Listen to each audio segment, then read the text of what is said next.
be, do, have paradigm and how most people have it reversed. Most people believe if they have a thing, more time, money, love, whatever, then they can finally do a thing, write a book, take up a hobby, go on vacation, buy a home, undertake a relationship, which will allow them to be a thing, happy, peaceful, content, or in love. In actuality, they are reversing the be, do, have paradigm in the universe as it really is, as opposed to how you think it is. Havingness does not produce beingness, but the other way around. First you be the thing called happy, or knowing, or wise, or compassionate, or whatever. Then you start doing things from this place of beingness. And soon you discover that what you are doing winds up bringing you the things you've always wanted to have. The way to set this creative process, and that's what this is, the process of creation, into motion, is to look at what it is you want to have. Ask yourself what you think you would be if you had that. Then go right straight to being. In this way, you reverse the way you've been using the be, do, have paradigm. In actuality, set it right and work with, rather than against, the creative power of the universe. Here's a short way of stating this principle. In life, you do not have to do anything. It is all a question of what you are being. This is one of the 3 messages I will touch on again at the end of our dialogue. I will close the book with it. For now, and to illustrate this, think of a person who just knows that if he could only have a little more time, a little more money, or a little more love, he'd be truly happy. He doesn't get the connection between his not being very happy right now and not having the time, money, or love he wants. That's right. On the other hand, the person who is being happy seems to have time to do everything that's really important. All the money that's needed, and enough love to last a lifetime. He finds he has everything he needs to be happy by being happy to begin with. Exactly. Deciding ahead of time what you choose to be produces that in your experience. To be or not to be, that is the question. Precisely. Happiness is a state of mind. And like all states of mind, it reproduces itself in physical form. A statement for a refrigerator magnet. All states of mind reproduce themselves.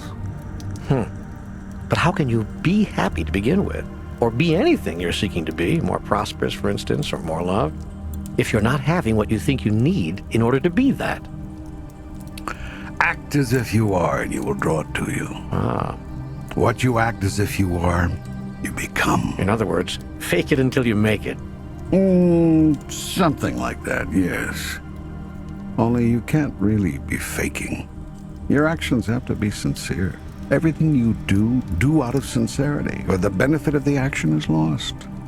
This is not because I won't reward you. God does not reward and punish, as you know. But natural law requires the body, mind, and spirit to be united in thought, word, and action for the process of creation to work. You cannot fool your mind. If you are insincere, your mind knows it. And that's that. You've just ended any chance that your mind can help you in the creative process. You can, of course, create without your mind. It's just a great deal more difficult. You can ask your body to do something your mind doesn't believe, and if your body does it long enough, your mind will begin to let go of its former thought about that and create a new thought. Once you have a new thought about a thing, you're well on your way to creating it as a permanent aspect of your being, rather than something you're just acting out. This is doing things the hard way, and even in such instances, the action must be sincere. Unlike what you can do with people, you cannot manipulate the universe. So here we have a very delicate balance.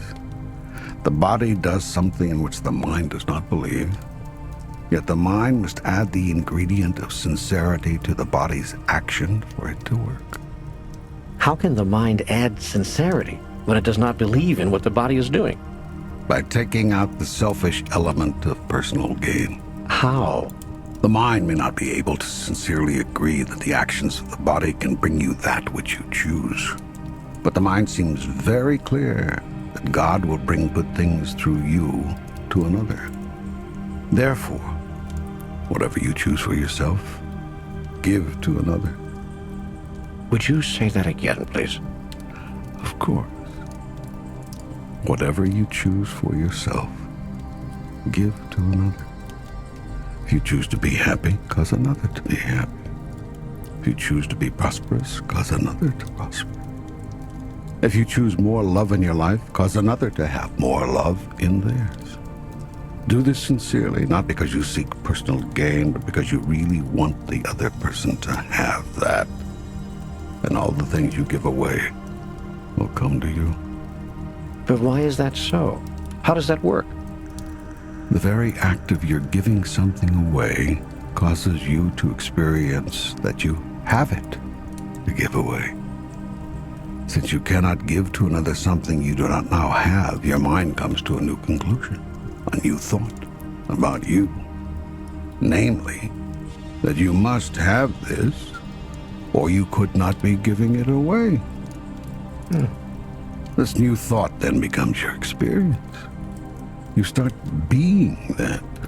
And once you start being a thing, you've engaged the gears of the most powerful creation machine in this universe, your divine self. Whatever you are being, you are creating. The circle is complete, and you will create more and more of that in your life. It will be made manifest in your physical experience. This is the greatest secret of life. It is what Book 1 and Book 2 were written to tell you. It was all there in far greater detail.